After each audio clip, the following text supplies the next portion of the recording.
Hey everyone, so bear with the wacky background this week, but today we're going to be doing some important work on the good old formerly tested Thingomatic.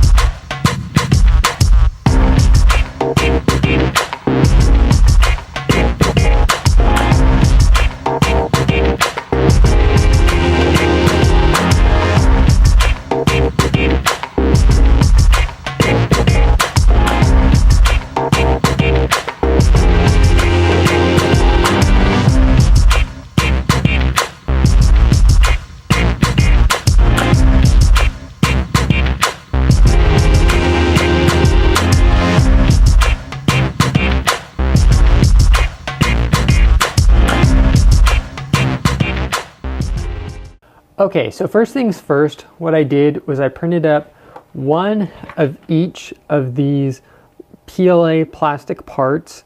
They're just pretty much a triangle with a big flat area. Did them both in MatterHacker's Pro PLA Black on the Thingomatic itself.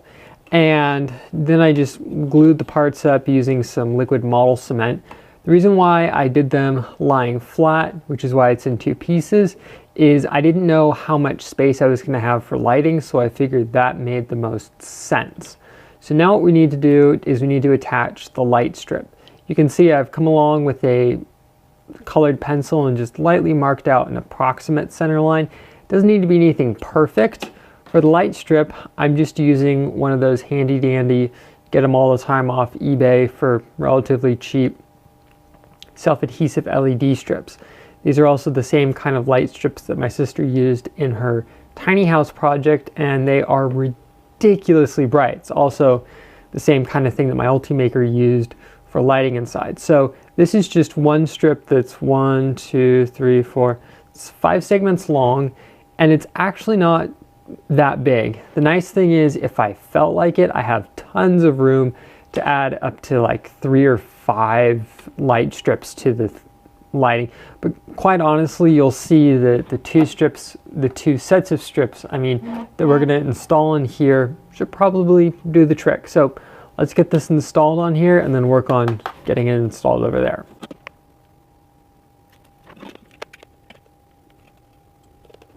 So I'm just going to stick this down as best as I can.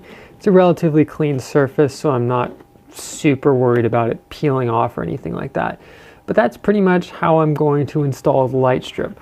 So now we can actually jump on over to the Thingomatic and discuss how we're actually going to install this in there, install it, and then show you guys just how bright these little things are, and they're bright.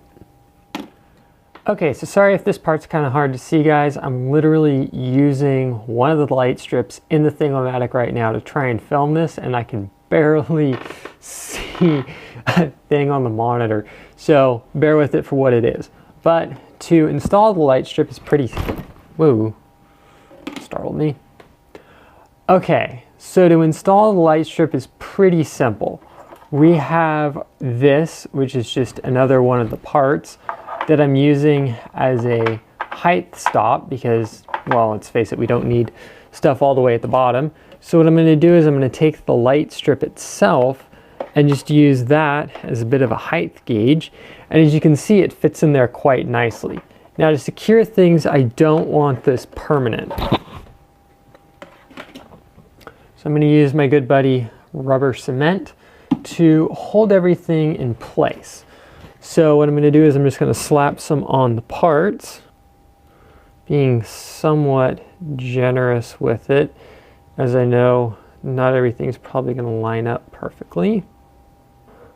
Alright, so now that we have a generous coating of rubber cement on there, what I'm going to do is I'm just going to carefully stick it in there, and I'm just going to move it up and down a little bit while applying pressure in spots. The idea is I'm trying to get the rubber cement to stick itself to the wood, which I think it is, yes, it is doing. So now the trick with rubber cement is to actually let it sit for a minute or 3 and let it almost dry out a little bit. The reason why is then it becomes a bit more like contact cement, and when you stick it on there, it sticks really nicely. Probably sat long enough. Shooting a video anyways. So we'll just stick that into there. Yeah, should probably work. Worst case scenario, off camera, I just come along and apply a little more glue, but that should probably do.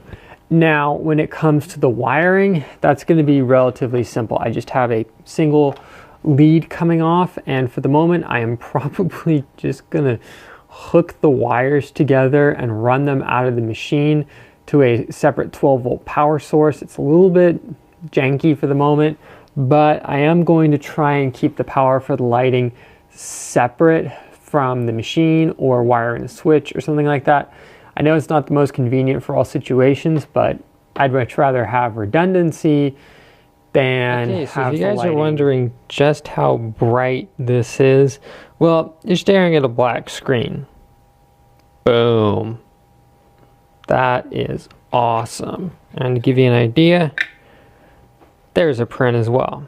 So while the setup is still not perfect in the wiring department, I am literally just holding the two wires to a 12-volt battery. It at least proves the point that the lighting works. It's awesome. And if you even pull away, the whole machine just has this really cool glow to it. So overall, I'm going to say that's actually a very successful Thingomatic project.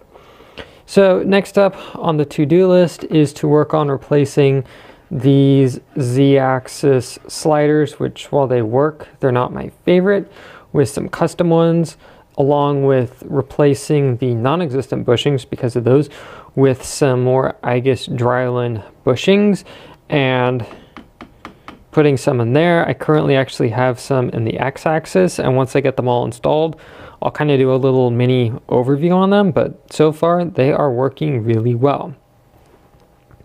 So I hope you guys enjoyed this update on Thingomatic / showing how you can easily add lighting to your 3D printer.